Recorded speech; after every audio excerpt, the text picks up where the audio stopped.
Hello readers, writers, and all heavenly creatures. Today I'm going to be reviewing Light Perpetual. This is a book that's really suited to someone who loves character-driven stories. Indeed, I think this is my favourite thing about the book was that although it didn't follow a conventional sort of central narrative with a key protagonist all the way through, it does nevertheless have a real strong dose of realism. It kind of reminded me a little bit of Zadie Smith's N.W. for that kind of flavour of literary but very, very readable and enjoyable. You get a real glimpse into these diverse, different lives. It begins in November 1944 and it concludes in 2009, shortly after the financial crash. I think what's so remarkable and brilliant about this is that it really gives you a sense of, although these children are all born at the born and raised in the same place, they go on such strangely different paths. Jo, who wants to be a musician, Valerie, who kind of marries the wrong sort of man. You've got Alec, who is a kind of very young, enthusiastic journalist, but he loses that amazing drive and idealism. Maybe not drive, but certainly idealism that you see early on. One of the best characters, I think, was Ben, who, as a plot device, is used really, really well at the beginning because he starts life sort of as a bus conductor, and he has this desire to basically eat people. Well, he doesn't have the desire to eat people, but he kind of keeps thinking about people's flesh and bones being grilled on a barbecue, which is extremely dark. And I'm not going to tell you whether he does or doesn't resort to cannibalism in the end, but it's a really, really good hook. You want to find out whether all these people he's thinking about as he's walking down the aisles collecting tickets, whether he's going to end up doing something extremely sinister. His narrative's absolutely brilliant, and it's really, really fun to follow. Vernon is another character who is by far and away the least likeable. He kind of tries to con everybody out of their money. Nevertheless, he's so sort of unrepentant in his desire to chase after money, to chase after the things he wants, that there's something that is quite alluring about him. And even though he's so dislikable, you feel a kind of sense of begrudging respect, I think. Jo and Valerie also wonderful, dear characters. Valerie goes through a huge character arc, starting off with quite an unpleasant journey, really. But by the end, she's really one of the most sympathetic, beautiful characters. Jo made me sad in a way because she's kind of someone who has all these great ambitions and the joy and excitement of youth. It's also incredibly kind of powerful testament to the writer's ability to capture historical fiction as well. He sort of jumps, I think it's between about three sections. Again, starts in 1944, goes to, I'm hoping the front might tell me, I think sometime in the 60s maybe, and then we get into sort of the 90s, and then 2009 when it ends up. But it's just, all the details are absolutely there.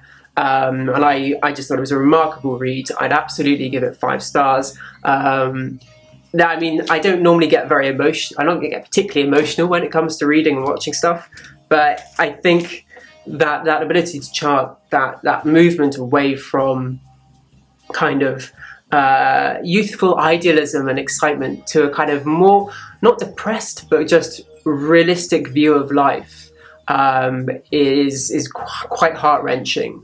Particularly Jo, who reminds me quite of the young girl in Carson McCullers' Heart is a Lonely Hunter. One of the girls in that is really into music and then realizes that maybe things just don't work out quite the way you expect. But the whole book as well, I should really mention this. The first chapter, everybody dies. It's not really a spoiler. It's kind of very clear that's kind of on the blurb. But the idea is to capture this sort of sense of how minute changes in reality or in life can lead to such wildly different outcomes. In this case, this is a sort of bomb landing on the building and killing the 5 children. And it's sort of that sounds depressing. I can't quite remember if there is a specific, which reality is real, but it very much reminded me of the film Sliding Doors, if you've seen that. Good, very, very enjoyable film. The other thing I loved about this was you really get a sense of this debate between nature and nurture. These are 5 children who have all grown up in roughly the same area. It's sort of Bexford in, I think it's East London. And yet, they go on such wildly different journeys, and it does make you wonder, are these people sort of born this way? What is it that causes them to make all these steps? And it kind of reminded me of Steve Jobs's, I think it's in one of his commencement speeches or something, where he talks about how it's only when you look back on something you can join all the dots up of your life, and sort of things begin to make a bit more sense. And again, that's something that truly comes through in this writing. I would say, although this is a literary novel, it's not too sort of heavy-handed on the lyricism or anything like that. There are those some really beautiful moments towards the end, especially when the writers are kind of, I guess, gathering themselves in a sort of like trying to understand their lives and how this is its conclusion, the conclusions of their lives. There's this really lovely bit in it's Alex's piece, in fact, where he just says he's kind of thinking about his life, his wife, etc., and time in general. This was his time, and it's nearly up. And then, afterwards, then there will be no more then. After, there will be no more after. But for now, he goes on turning in the turning lights. For a little while longer, he is dancing with his wife. I just think that was very beautiful.